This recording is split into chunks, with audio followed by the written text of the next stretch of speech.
Meus amados irmãos, boa noite a todos, a paz de Cristo Jesus. Motivo de alegria poder estar aqui essa noite para compartilhar uma porção das Sagradas Escrituras com vocês. Na verdade, eu vim com a intenção de conhecer o projeto de missões desta congregação, que a Maiane compartilhou conosco lá em São Luís, falou bastante sobre o projeto, o desenvolvimento do projeto e a maneira como Deus tem trabalhado no meio de vocês aqui na região de Barra Velha. E, por esta oportunidade, eu gostaria de expor um texto das Sagradas Escrituras que se encontra na primeira epístola de Pedro, capítulo de número 1, versículo de número 13 ao 21. 1 Pedro, capítulo de número 1, versículo de número 13 ao 21.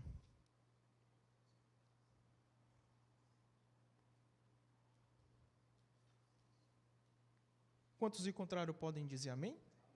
Diz assim: por isso, cingindo o lombo do vosso entendimento, sede sóbrios e esperai inteiramente na graça que vos está sendo trazida na revelação de Jesus Cristo.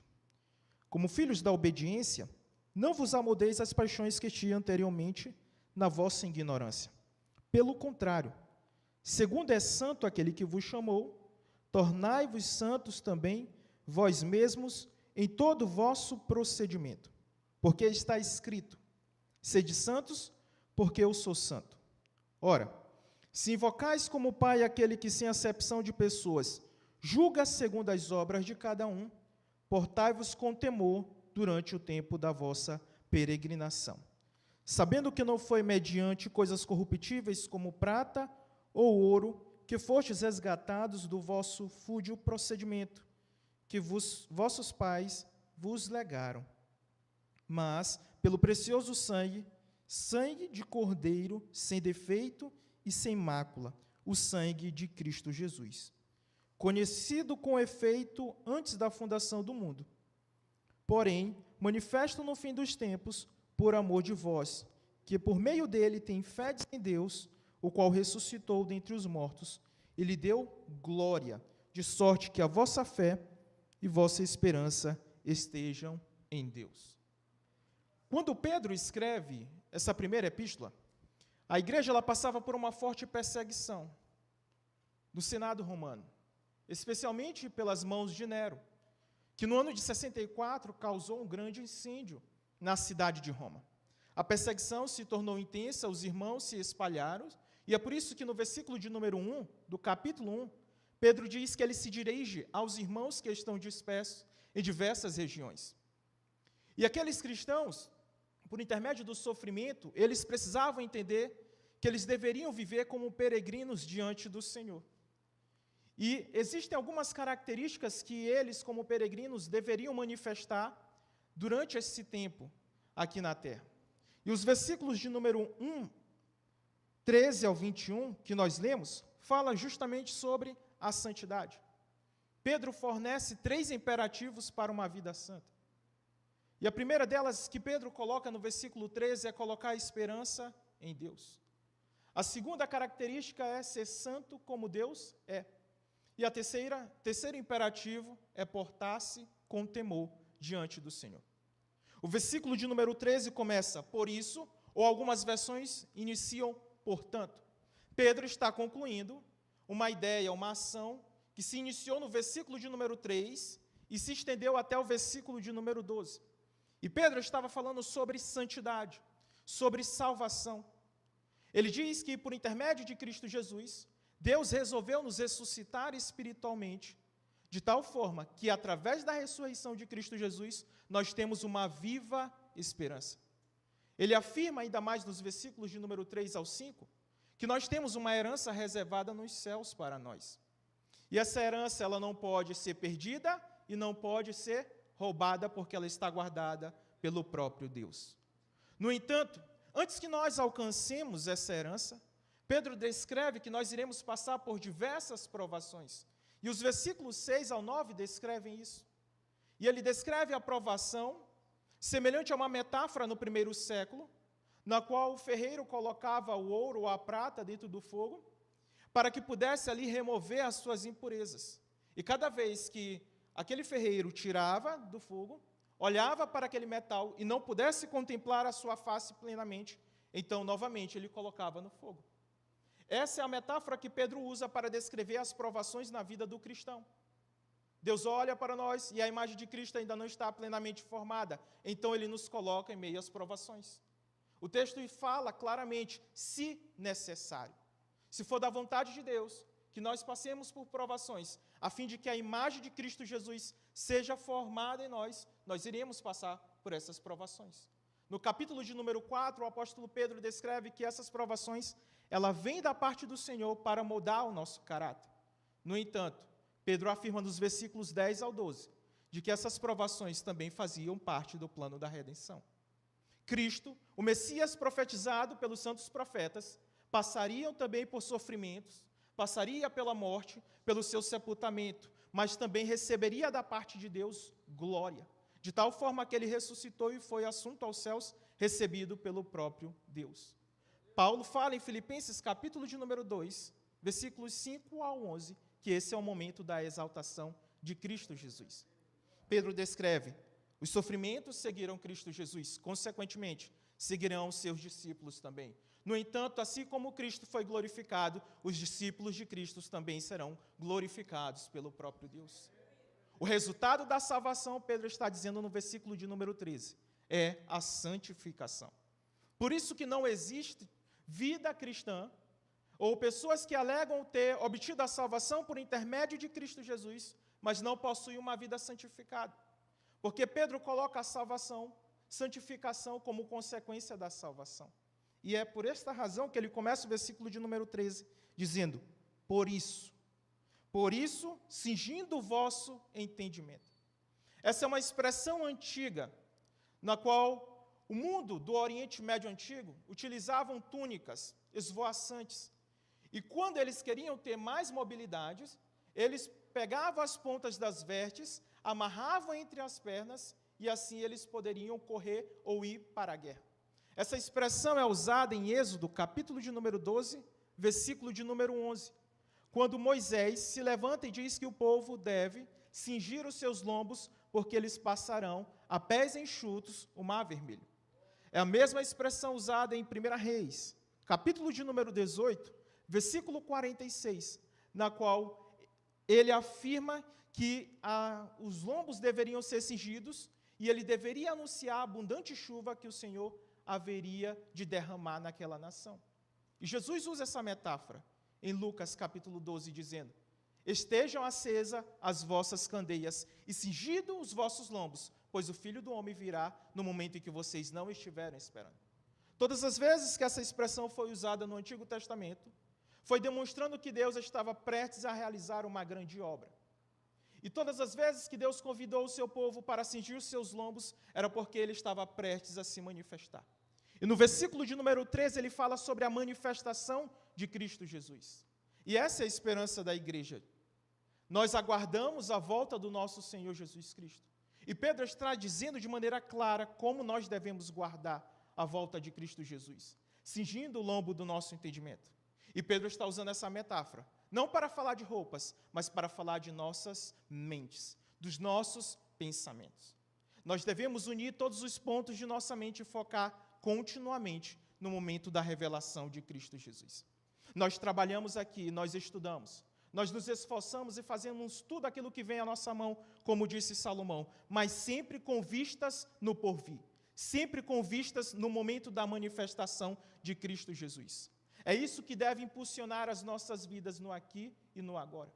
Mas ele continua dizendo no versículo 13, que isso também deve ser feito com sobriedade. Isso é para contrapor a vida de embriaguez.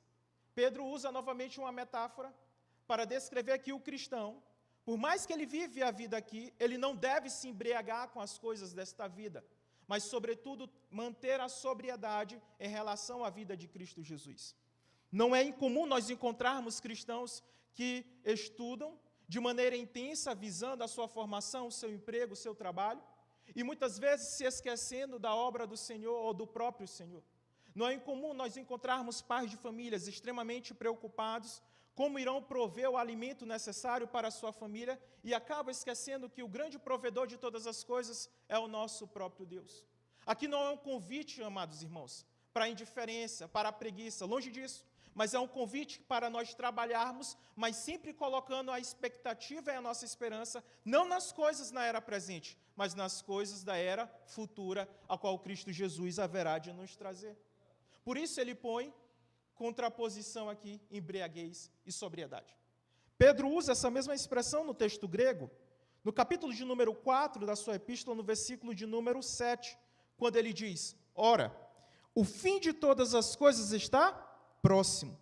Sede, portanto, criteriosos e sóbrios a bem das vossas orações. Como é que nós sabemos que estamos embriagados com as coisas deste mundo? Quando nós vamos orar, e a nossa oração, ela não é diligente, ela não é clara, mas ela está confusa. Nós pensamos em diversos problemas no momento de nossa oração, e nós não conseguimos focar na comunhão com Deus. Todas as vezes que nós vamos orar, e a nossa mente se carregar das coisas da era presente, isso significa dizer que os nossos corações estão embriagados com as coisas desta vida. E Pedro está dizendo, o fim de todas as coisas está próximo. A expressão literalmente é como se alguém estivesse próximo da porta, prestes a entrar. É isso que ele fala em relação à vinda de Cristo Jesus. E por isso nós devemos focar as nossas mentes, os nossos corações, as nossas vidas no momento de sua manifestação. Então essa é a primeira maneira que Pedro diz como nós devemos santificar a nossa vida, colocando a nossa esperança não nas coisas presentes, mas na era futura, na manifestação de Cristo Jesus. Em segundo lugar, Pedro diz como nós devemos ser santos também. E ele diz no versículo de número 15 ao 16, o que nós não devemos fazer e o que nós devemos fazer. Nós não devemos tomar a forma das paixões que nós tínhamos quando nós éramos mortos em delitos em pecado.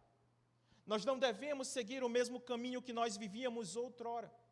Ele usa essa expressão, o apóstolo Paulo, em Romanos 12, 2, para dizer, não vos conformeis com este mundo, mas transformai-vos pela renovação do vosso entendimento, para que experimenteis qual seja a boa, perfeita e agradável vontade de Deus. É um convite à não conformidade com esta era, com este presente século. É um convite à mortificação do pecado. John Owen, o grande puritano, escreveu um livro chamado A Mortificação do Pecado. E ele disse claramente que na vida de santidade, ou você mata o pecado, ou o pecado continuamente irá matar você. Pedro, escrevendo nesta epístola, no capítulo de número 2, versículo de número 11, ele diz que nós devemos nos abster das paixões que guerreiam contra a nossa alma. A metáfora é de um exército que se levanta continuamente para ganhar o território de nossas vidas. Em outras palavras, a natureza pecaminosa sempre irá se levantar contra aquilo que nós fazemos para o Senhor, sempre para nos tornar escravos novamente. E é dever nosso mortificar o pecado. E nós fazemos isso mediante a palavra de Deus, que é a espada do Espírito. Paulo diz em Romanos 8,13, se pelo Espírito mortificardes as obras da carne, então vivereis. A vida abundante quando nós mortificamos os nossos desejos, as nossas paixões e vida abundante do Espírito de Deus. É por isso que ele diz, vocês não devem tomar forma das paixões que vocês tinham outrora. E essa santificação, ela deve ser não apenas em um aspecto de nossas vidas.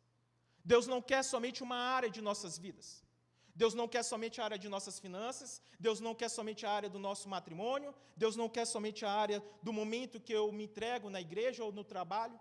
O texto sagrado diz que deve ser em todo o procedimento, porque a santidade, que é o caráter de Deus manifesto na vida do cristão, ela deve ser expressa em todo procedimento de nossa vida. Ao levantar, ao conversar com a esposa, com o cônjuge, com os filhos, ou com alguém no trabalho, ou qualquer esfera da vida, tudo nós devemos manifestar a santidade do Senhor. O Senhor quer que nós sejamos testemunhas suas em qualquer esfera da vida. E é por isso que a santidade deve ser em todo procedimento. E no versículo de número 16, ele dá a razão para isso. Porque está escrito. Alguns meses atrás, a cantora Bruna Carla, em um podcast, Ela disse claramente que ela jamais casaria pessoas do mesmo sexo, ou cantaria no casamento de pessoas do mesmo sexo. Eu lembro que naquele momento os artistas de nosso Brasil se levantaram e disseram que a Bruna Carla não estava no seu lugar de fala. A Anitta retrucou, o Pablo Vittar retrucou, entre outras pessoas, os pensadores de nossa época. E naquele momento ela disse: eu jamais negociaria a minha fé em prol de fama, de status e de poder, mudando a verdade de Deus para cantar em algo que Deus não instituiu, mas em algo que é contrário ao caráter de Deus e tudo aquilo que Ele instituiu pelo poder de Sua palavra. E eu lembrei desse momento, e quando eu estava analisando esse texto, essa expressão, porque está escrito, era usado no mundo antigo, no mundo romano, para descrever uma lei que não poderia ser alterada com o decurso do tempo. O imperador instituiu, veio outro imperador, e assim sucessivamente, mas a lei permanecia da mesma forma. O texto sagrado citado aqui é Levítico 11, versículo 45 e 46, na qual ele diz: sede santos, porque eu sou santo. Pedro está citando o mesmo texto, ele está traçando um paralelo literário aqui presente. Deus salvou Israel, Deus redimiu a nação israelita, e isso é demonstrado no Êxodo, e exigiu logo em seguida a santificação do seu próprio povo, por isso o livro chamado Levítico. Pedro está traçando um paralelo literário e dizendo: Deus salvou vocês dos seus pecados, e o que Ele exige de você é santidade também. E Pedro está citando um texto que passou mais de 2000 anos, para uma nova geração e um novo tempo, e a verdade de Deus permanece imutável. Você precisa ser santo porque está escrito: sede santos como o Senhor é santo. 2000 anos se passaram desde que Pedro escreveu isso. A lei dos homens pode ser alterada com o decurso do tempo. Os mandamentos dos homens podem ser alterados com o decurso do tempo. Todavia, a palavra de Deus permanece imutável. Sede santos, porque eu sou santo em toda a maneira de viver. Santidade ainda é requisito para nós entrarmos no céu de glória. Santidade é requisito para nós manifestarmos o caráter e a vida de Deus em nós. É desta maneira que as pessoas irão saber claramente que nós somos resgatados pelo Senhor, quando o caráter do próprio Deus for manifesto em nossas vidas. Isso é um convite para a imitação de Cristo. Um tema que percorreu a teologia na história cristã. E uma verdade que muitas vezes foi esquecida pela igreja no século 21. Nós precisamos imitar a Deus. Nós precisamos imitar a Cristo Jesus. Paulo diz em Efésios 5:1, sede imitadores de Deus e de Cristo Jesus. Os nossos passos, meus amados irmãos, eles devem ser semelhantes ao do nosso Pai celestial. Outrora nós éramos filhos da desobediência, mas agora o texto sagrado diz que nós somos filhos da obediência. Nós somos resgatados para viver uma vida que agrada ao Senhor. E o fundamento de nossa santidade é o próprio Deus, porque está escrito: sede santos, porque o Senhor, vosso Deus, é santo. Eu sei que ao longo das eras e ao longo dos anos, nós vamos encontrar alguns exemplos piedosos. Nós vamos encontrar homens e mulheres de Deus. Nós vamos admirar a sua vida e a sua caminhada com o Senhor. São exemplos para nós, assim como foi Hebreus capítulo de número 11. Todavia, o fundamento de nossa santidade não são os nossos irmãos, mas o próprio Deus. Porque os nossos irmãos podem falhar em algum momento da vida. Em algum momento da vida eles podem derrapar na caminhada. Todavia, Deus jamais irá falhar em todo o seu procedimento, porque Deus não pode ser mudado com o decurso do tempo. Deus é o fundamento de nossa santidade. E nós precisamos ter um caráter semelhante ao do próprio Deus.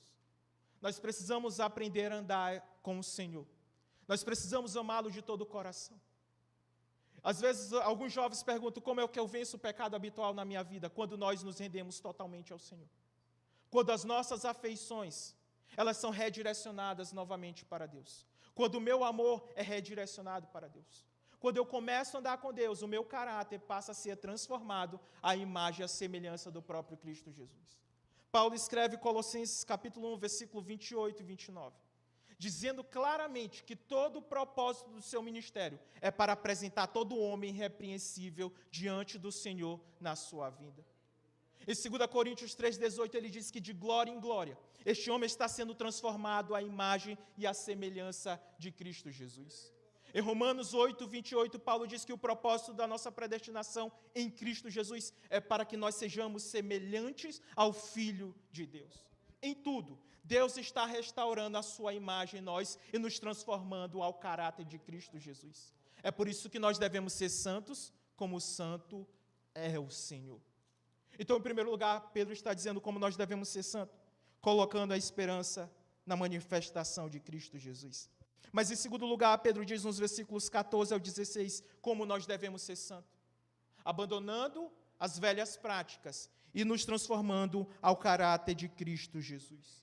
E, em terceiro e último lugar, nos versículos 17 ao 21, Pedro descreve como nós devemos viver essa vida santa, andando com temor diante do Senhor.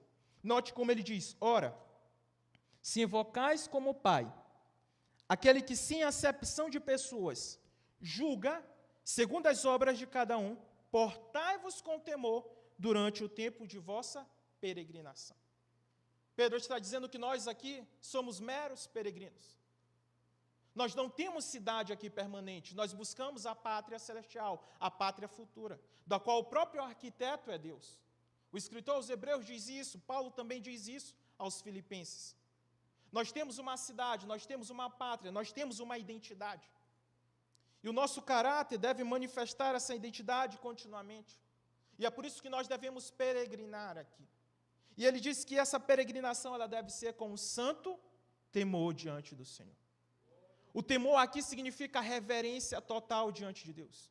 É aquilo que os antigos puritanos chamavam de corandeu, a vida vivida diante da face de Deus. Eu trabalho, estou ciente de que Deus está diante de mim e eu estou diante de Deus. Eu trato com dinheiro, sabendo que Deus está diante de mim e eu estou diante de Deus. Eu falo com a minha família, sabendo que eu estou diante de Deus e Deus está diante de mim, observando todos os meus passos. No secreto, em qualquer lugar, quando as pessoas não me veem, eu sei e estou ciente de que estou diante de Deus e Deus está diante de mim. E isso deve moldar o nosso comportamento. Isso deve moldar a nossa ética. Tudo o que nós iremos fazer é com temor e santo tremor diante do nosso Senhor. E nós devemos andar com essa reverência continuamente. Porque Pedro vai dizer, ora, vocês consideram ele como pai. E como pai ele julga cada um. Como pai ele disciplina, diz o autor aos Hebreus, no capítulo de número 12, versículo 4. Ele disciplina porque nós somos filhos e não bastardos. E ele continua dizendo que ele julga. E no capítulo 4, versículo 17, Pedro diz, e o juízo começa pela casa de Deus. Antes que Deus venha julgar o mundo, ele vai fazer a revista na sua própria casa. Antes que Deus venha trazer juízo ao mundo, Deus vai purificar o seu povo. Antes que Deus venha trazer o julgamento à nação, ou às nações, que não se arrependeram de seus pecados e não depositaram fé salvífica em Cristo Jesus, ele fará uma limpeza na sua própria igreja. Porque ele começará o juízo, diz Pedro, pela casa de Deus. A expressão, literalmente no grego, dá a ideia de uma ação já iniciada. Deus já está limpando e expurgando o mal do meio do seu povo para trazer juízo às nações. Mas ele está fazendo isso no seu povo, não para condenar, mas para santificar e, no fim de todas as coisas, redimi-los plenamente em Cristo Jesus. Ele está fazendo isso porque ele nos ama, diz o autor aos Hebreus. Então Pedro está dizendo, vocês devem se portar com temor. E o versículo de número 18 diz que isso deve ser porque nós fomos resgatados não como prata ou com ouro, com coisas corruptíveis. No mundo antigo as pessoas recebiam o seu resgate quando o escravo valia muito para o dominus, com prata ou com ouro. Quando não, havia aquele momento de barganha e de troca. Mas se o dominus olhasse para um determinado escravo e visse que havia algum valor nele, e que ele pudesse fazer o serviço que ele desejava, ele dava prata ou ouro e comprava aquele escravo. Mas aqui Pedro usa essa metáfora dizendo, vocês foram resgatados do mercado de escravidão do pecado, resgatados do domínio de Satanás, como descreve Paulo em Efésios 2, 1 ao 3. Mas vocês não foram resgatados com prata ou com ouro. Vocês foram resgatados mediante o santo sangue de Cristo Jesus, como o sangue de cordeiro imaculado, sem mancha, sem defeito e sem ruga. Ele está fazendo uma referência ao cordeiro pascual, anunciando a morte de Cristo Jesus para a remissão de nossos pecados. Ali na cruz do Calvário nós vemos a morte deste cordeiro, a qual João diz, esse é aí o cordeiro que tira o pecado do mundo. Na cruz, nós vemos a manifestação da justiça de Deus e também do amor de Deus pela humanidade perdida. O profeta Isaías, no capítulo 53, versículos 5 e 10, ele diz que o Filho foi moído pelos nossos pecados. E o versículo de número 10 diz, agradou o Pai moê-lo, fazendo-o enfermar até a morte. Uma linguagem figurativa para descrever que Deus, o justo juiz, está aplicando a sua sentença sobre o seu Filho, porque levou os nossos pecados. Mas, ao mesmo tempo, uma descrição clara da manifestação do amor de Deus pela humanidade. É por isso que o hino Grata Nova da harpa cristã, ele vai dizer que na cruz estão unidos a justiça e o amor de Deus. Grata nova, doce nova, vem dos lábios do Senhor. Doce nova revelada lá na cruz do Salvador. Lá vemos a manifestação clara da justiça e do amor de Deus. Às vezes nós pensamos que para Deus executar a sua justiça, Ele precisa suspender o seu amor. Ou para aplicar o seu amor, Ele precisa suspender algum outro tipo de atributo. Não, não é isso que acontece. Quando nós ouvimos uma banda ou uma orquestra, nós percebemos que existem diversos instrumentos. E cada instrumento possui o seu som típico. Mas quando eles resolvem tocar de maneira conjunta, nós vemos a harmonia. E é desta forma que nós vemos os atributos de Deus. Sempre em harmonia. Nós estamos vendo a manifestação do justo juiz e a manifestação do amor do Deus triuno. E aqui nós vemos que nós somos resgatados mediante o sangue de Cristo Jesus. Sangue como de cordeiro. Sangue que foi manifesto antes da fundação do mundo. É por isso que em Apocalipse João chama o Evangelho de o Evangelho eterno. Porque antes que nós viéssemos existir, Deus já providenciou a salvação por intermédio de Cristo Jesus, para mim e para você. Agora, como ele diz no versículo de número 20, conhecido com efeito antes da fundação do mundo, porém, manifestado no fim dos tempos, por amor de vós, que por meio dele tendes fé em Deus, o qual ressuscitou dentre os mortos, e lhe deu glória, de sorte que vossa fé e a vossa esperança estejam em Deus. No fim das contas, Pedro conclui, da mesma forma como ele iniciou no versículo de número 3. Vocês possuem esperança, e essa esperança ocorre por intermédio da morte, do sepultamento e da ressurreição de Cristo Jesus. E essa esperança é desenvolvida em todo o Novo Testamento, como um momento em que Cristo Jesus haverá de se manifestar, levará a sua noiva para o céu de glória e estabelecerá novos céus e nova terra. E ali nós viveremos plenamente com o Senhor. Ali, como foi dito anteriormente, não haverá dor, nem pranto, nem luto, porque todas essas coisas se passaram e eis que tudo se fez novo.